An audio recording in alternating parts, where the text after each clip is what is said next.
The rising of Waldrin Lake over the weekend has prompted a voluntary evacuation in Rome City. And News Channel 15 Hannah Strong talked to residents today about their choice to stay in their homes.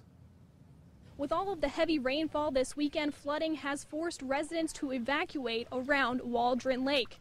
Sewer problems are now also forcing more evacuations. I was in Canada with land crews on a bus trip last week, and I came home to this. That is the story for most residents on Waldrin Lake.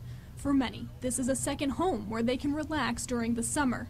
That is until the lake rose above its banks last weekend. We're looking at high water caused by extensive rains that have really, I believe, set a record for this lake, at least in recent years.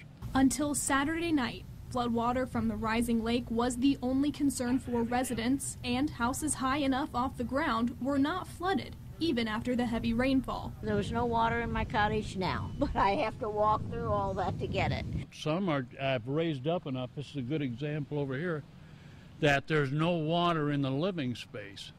And they were all right other than being inconvenienced until we lost a sealed sewer system on this side.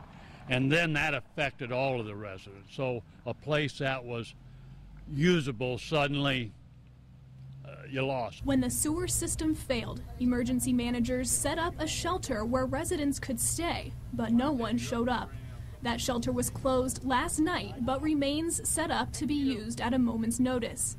This is still a voluntary evacuation for residents around the lake, and many have decided to stay in their homes. It's a lot of fun up here when it isn't flooding, but you know, this is the Elkhart River, and rivers do flood. Reporting from Waldrin Lake in Noble County, Hannah Strong, News Channel 15.